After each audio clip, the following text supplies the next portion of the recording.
Hi, I'm Emmy Grace, isang mompreneur na kumikita habang nasa bahay. So, nung nagsisimula pa lang ako sa home-based printing business, sobrang dami kong pagkakamali. So, minsan wala akong sales, minsan naman hirap akong ipakita sa buyers kung bakit nila kailangan ang produkto ko. Pero sa loob ng ilang taon, natutunan ko ang 5 powerful strategies na nakatulong para maging bestseller ang mga products sa Graceful Homeschooling. At kung naghahanap ka naman ng mga produkto na pwede mong gawin at simulan, gamit lang ang basic printer, kasama rin yan sa pag-uusapan natin. And yes, kahit nasa bahay ka lang, pwede ka mag-start ng profitable home-based printing business. Kung gusto mo naman malaman kung paano ko nagawang kumita ng steady kahit nasa bahay lang, stay until the end. Promise, ang last strategy is something you don't want to miss. So, alam niyo ba, nung una, nagbenta ako ng kung ano-ano, printables, stickers, planners, kahit anong maisip ko. Pero napansin ko, walang steady buyers. And then, I realized, hindi pala pwedeng lahat ng bagay ibebenta mo. Dapat may specific niche ka para mas madali kang mahanap ng right customers. So, for example, nakita ko na ang homeschooling moms ang main audience ko. And so, ang focus ko nun ay mga homeschooling planners, educational materials, mga activity books na mga bata,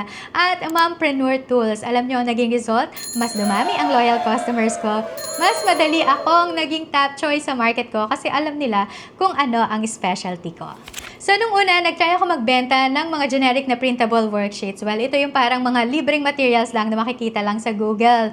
Pero napansin ko na hindi masyadong bumibenta. Alam niyo ba kung bakit? Kasi parehas lang siya nung ibang libreng materials online. So, what did I do? Instead of just making basic worksheets, gumawa ako ng faith-based at mas interactive na mga homeschooling materials. So, from generic worksheets ay naging character building homeschool materials ito na merong mga Bible verses.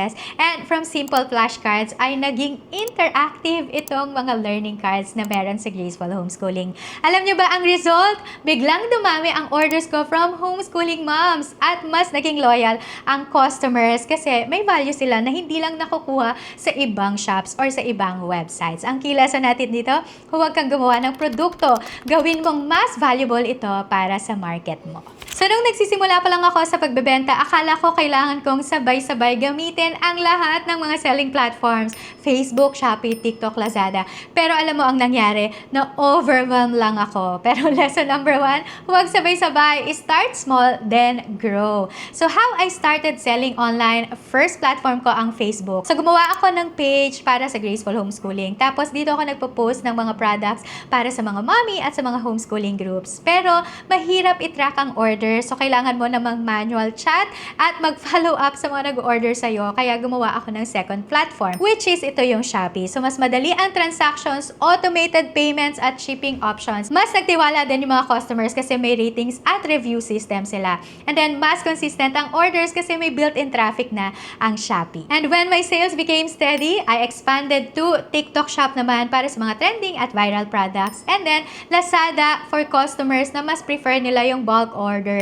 And then, Instagram naman para sa branding and visual storytelling. So, ano yung key lesson natin dito? Huwag magmadali sa pag-expand. Kapag stable na ang isang platform, saka ka magdagdag ng iba. So, nag-post ako ng pictures ng planners, worksheets, journals, pero walang engagement, walang inquiries, walang sales.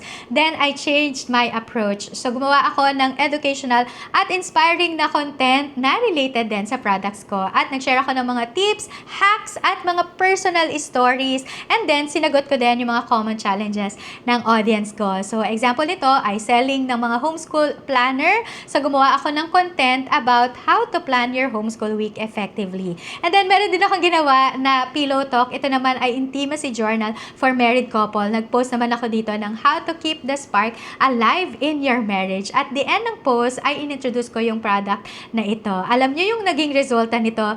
Mas maraming inquiries, mas maraming nag-convert into buyers. And ang key lesson natin dito ay instead of pushing sales, offer solutions. Kapag nakita nilang kailangan nila ang product mo, sila mismo ang bibili.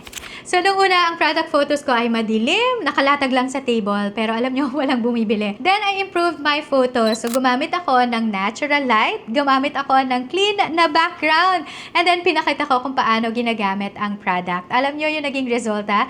Mas madami ang inquiries, mas confident akong i-market ang mga products ko, at nagkaroon din ako ng repeat buyer. So, ano yung key lesson natin dito?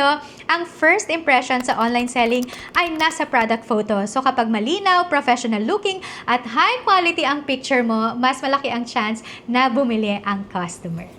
Ready ka na ba na gamitin ang 5 powerful strategies na ito para mapalago ang iyong home-based printing business? Lahat ng natutunan ko mula sa pag-create ng tamang produkto, pag-market sa social media, pag-optimize ng product photos, at pag-expand ng sales channels. Lahat ng ito, alam nyo, pinagdaanan ko to ng trial and error. Pero alam mo ba, hindi mo kailangang dumaan sa trial and error. Kung gusto mong matuto ng step-by-step guide, I created Papers to Profits, a comprehensive guide na ituturo sa iyo kung paano mo sisimulan at palalakihin ang iyong home-based printing business. So ano bang matututunan nyo sa Papers to Profits? Sa paano magsimula ng home-based printing business kahit limited lang ang budget nyo. Essential tools at materials na dapat mong bilhin para makapag-produce ka ng quality na paper products. At step-by-step tutorials sa paggawa ng notepads, notebooks, journals, planners, flashcards, wall charts, at iba pang mga paper products. At ituturo ko din dito yung effective pricing strategies para hindi ka naman malugi at kumita ka ng tama. And then meron din tayong marketing and branding techniques para mahanap ka ng right customers at maging in demand ang products mo. So bakit mo kailangan mag-enroll? Para hindi mo na i-figure out ang mga bagay-bagay dahil may roadmap ka na agad para makaiwas sa costly mistakes. And then proven and tested strategies. Lahat ng tinuturo ko sa course ay actual strategies na ginamit ko sa Graceful Homeschooling. At a lifetime access, so pwede mong balikan ito anytime at mag-aral sa sarili mong pace. So join the Papers to Profits today and start building your profitable home-based business. Now, kung seryoso ka about turning your creativity into a profitable business, Papers to Profits is for you. So, hindi lang ito basta-basta course, but it's a step-by-step business guide para sa mga mompreneurs, homeschooling moms, at stay-at-home moms na gustong magkaroon din ng extra income habang nasa bahay. Well, kagaya ko. Thank you for spending your time with me, and I hope that I'll see you again on my next one. God bless everyone, and I will see you around. Bye!